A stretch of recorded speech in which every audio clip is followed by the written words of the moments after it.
So dear friends, let's take one more question which is actually related to the redeemable debentures. So let's start with the details of the question. That there is a company which issued 10,000 10 years 8% debentures of rupees 100 each at 4% discount. Under the terms of debenture trust, these debentures are to be redeemed after 10 years. Maturity period is given 10 years at 5% premium.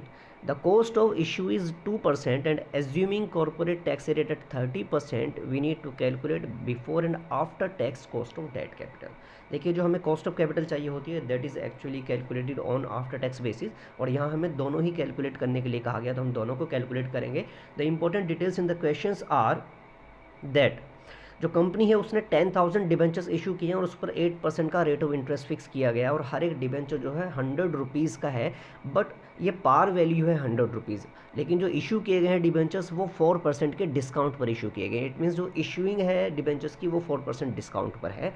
And साथ ही साथ ये भी कहा गया कि 10 years के बाद में वो रिडीम होंगे और रिडीम जो होंगे वो 5% प्रीमियम पर होंगे. देखिए ना इशू पार पर हो रहे हैं, ना ही इशू ये पार वैल्यू पर हो रहे हैं और ना ही ये रिडीम पार वैल्यू पर हो रहे हैं.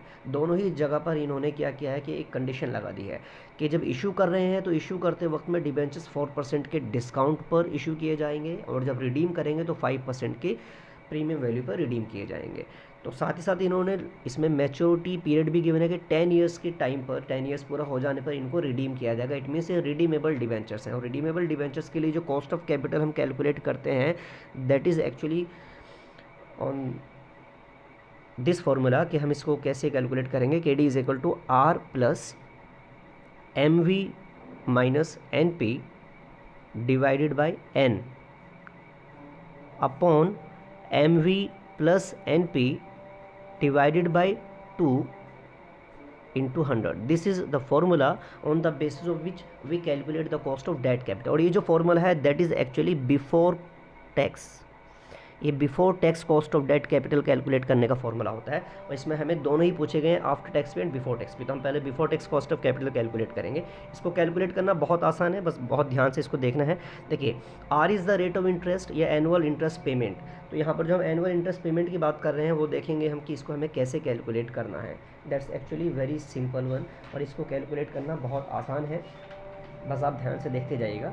इसमें जो आर की वैल्यू है वो 8% गिवन है तो हम इसको परसेंटेज फॉर्म में ही ले सकते हैं. हम इसको एब्सोल्यूट टर्म में भी ले सकते हैं, परसेंटेज फॉर्म में भी ले सकते हैं. लास्ट क्वेश्चन में हमने इसको एब्सोल्यूट अमाउंट में लिया था, इस बार हम इसको परसेंटेज फॉर्म में ही रहने देते हैं कि ये 8%. क्यों? क्योंकि यहाँ पर 100 रुपीज़ का, या आप यूँ मान लीजिएगा इसको एब्सोल्यूट अमाउंट में भी हम ले रहे हैं, पर एक डिबेंचर के लिए हम इसको कैलकुलेट करें. 100 रुपीज़ का एक डिबेंचर है जिस पर 8% का रेट ऑफ इंटरेस्ट है, तो इंटरेस्ट की अमाउंट बनी 8 रुपीज़ प्लस एम वी यानी कि जो मैच्योरिटी वैल्यू है, मैच्योरिटी टाइम पर जो रिडीम किया जाएगा वो प्रीमियम पर किया जाएगा. इट मीन्स जो मैच्योरिटी वैल्यू होगी वो 100 रुपीज़ का जो डिबेंचर है वो 5% प्रीमियम लग करके 105 रुपीज़ का हो जाएगा, यानी 105 का. तो जो मैच्योरिटी वैल्यू होगी that is 105 minus net proceed. Net proceed means issue करते वक्त में जो खर्चे हुए हैं, और इशू जो किया गया है 100 रुपीज़ का डिबेंचर 4% के डिस्काउंट पर इशू किया गया है.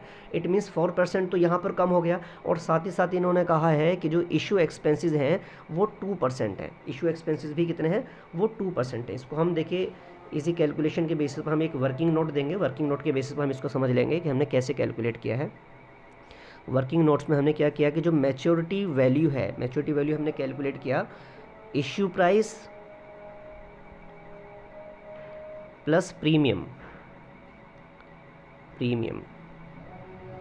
और इश्यू प्राइस था हमारा ₹100 पर डिबेंचर और साथ ही साथ प्रीमियम था हमारा 5%. तो 5% मीन्स 10, टोटल करके 105 हो जाएगा.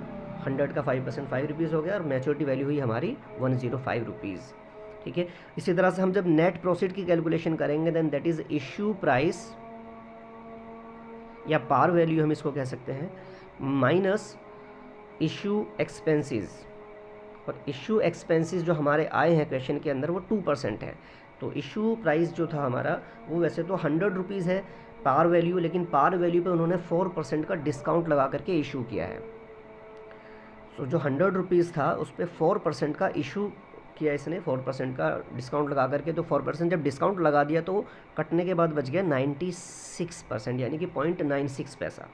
0.96 रुपीज़ हम इसको कहेंगे, या 96 पैसा हम इसको कह सकते हैं। माइनस इशू एक्सपेंसेस था वो 2% का था, तो -2% यहाँ पर इशू एक्सपेंसेस हो गए, 2% ऑफ इशू प्राइस। और इशू प्राइस जो है वो हमारा जो है जो पार वैल्यू है, पार वैल्यू पर हम इसको कैलकुलेट करेंगे तो पार वैल्यू का जो 2% आ रहा है वो 2 रुपीज़ आएगा, और 100 रुपीज़ का जो 4% डिस्काउंट है वो 4 रुपीज़ आएगा। टोटल मिला करके 4 × 6% का हमारे यहाँ पर बन रहा है, तो ये बना 96 - 2 = 94 रुपीज़। तो नेट प्रोसीड हमारा हुआ 94 रुपीज़ का, और मैच्योरिटी वैल्यू ही हमारी ₹105। देखिए कैसे हमने इसको किया है। मैच्योरिटी वैल्यू कैलकुलेट करते वक्त इशू प्राइस में प्रीमियम 5% जो था उसको हमने, प्रीमियम था 5% और इशू प्राइस जो था वो हमारा जो पार वैल्यू है, एक्चुअली हम पार वैल्यू की बात कर रहे हैं, पार वैल्यू 100 रुपीज़ थी, तो 100 रुपीज़ पर हमने 5% का यहाँ पर प्रीमियम कैलकुलेट किया, जो बन करके आया ये 105। ये पार वैल्यू की बात कर रहे हैं, तो par value plus 5% of par value दोनों मिला करके 105 हमारा मैच्योरिटी वैल्यू हुआ। जब हम बात करेंगे नेट प्रोसीड की, तो नेट प्रोसीड का फॉर्मूला होता है issue price minus issue expenses, या यूँ कहें कि par value minus issue expenses. और पार वैल्यू हमारी 100 थी, उस 100 पर हमने क्या किया, 100 पर डिस्काउंट भी लगाया 4% का। 4% का डिस्काउंट लगाने के बाद वो क्या बन गया, 96% बच गया ओनली, क्योंकि 4% तो डिस्काउंट में चले गए, और साथ ही साथ 2% हमारे कट गए इशू एक्सपेंसेस के। तो पार वैल्यू का 2% यानी कि 2 रुपीज़, तो 96 यहाँ बचे थे, 2 रुपीज़ यहाँ बच गए। इस तरह से हमने किया 94, जिसमें से 4% डिस्काउंट हमारा गया, 2% का ये डिस्काउंट और ये इशू प्राइस, तो टोटल मिला करके हमारा हुआ ये 6%।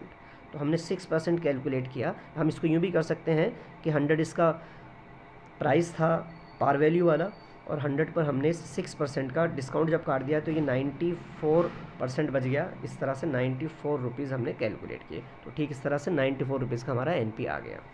ओके, अब हमें फॉर्मूले में जस्ट इसको पुट करना है कि मैच्योरिटी वैल्यू हमारी 105 आई है, NP यानी कि नेट प्रोसीड हमारा 94 आया है, डिवाइडेड बाई N, क्योंकि N की जो वैल्यू है that is number of years, जो 10 है इसको हम यहाँ रखेंगे 10, divided by MV plus NP, MV again 105 plus NP 94 divided by 2 × 100। तो इस तरह से हम इसको कैलकुलेट करेंगे, और जब हम आगे इसे कैलकुलेट करते हैं तब हमारे पास जो वैल्यू आती है दैट इज़ व्हाट, हम इसको कैलकुलेट करेंगे तो ये वैल्यू आती है हमारे पास में, हम इसको कैलकुलेट करेंगे इस पूरे पार्ट को, तो इस पूरे पार्ट को कैलकुलेट करके वैल्यू आती है 1.10। सो दिस इज़ 8 + 1.10 डिवाइड, इस पूरे पार्ट को कैलकुलेट करके 1.10 आया, 8 में हमने इसको प्लस किया, डिवाइडेड बाई 105 + 94 डिवाइडेड बाई 2। जब हम इस कंप्लीट पार्ट को सॉल्व करते हैं तो इसको सॉल्व करने के बाद हमारे पास वैल्यू आती है 99.5 × 100।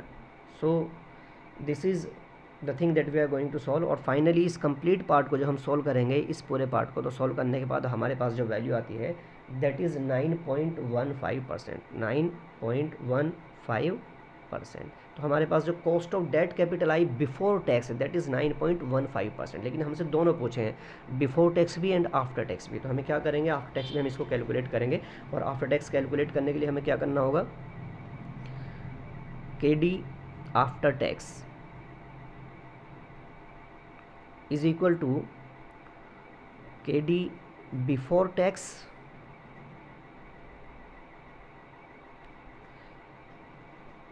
Multiplied by 1 minus tax rate, 1 minus tax rate. और टैक्स रेट जो हमें क्वेश्चन के अंदर गिवन है दैट इज़ 30%। तो हम क्या करेंगे, KD बिफोर टैक्स जो हमारा आया है that is 9.15 into 1 minus tax rate. Tax rate हमारा 30%, तो हम इसको 0.30 कर सकते हैं। तो इस तरह से 9.15 मल्टीप्लाइड बाई 0.70, तो ये 70% पे इसको कैलकुलेट किया जाएगा, क्योंकि 30% तो हमारा टैक्स कट चुका है। तो इस तरह से ये वैल्यू हमारी आती है 6.405%। So that is after tax cost. दोनों ही हमने कैलकुलेट किया, दोनों को कैलकुलेट करना बहुत आसान है। I am just going to sum up this question.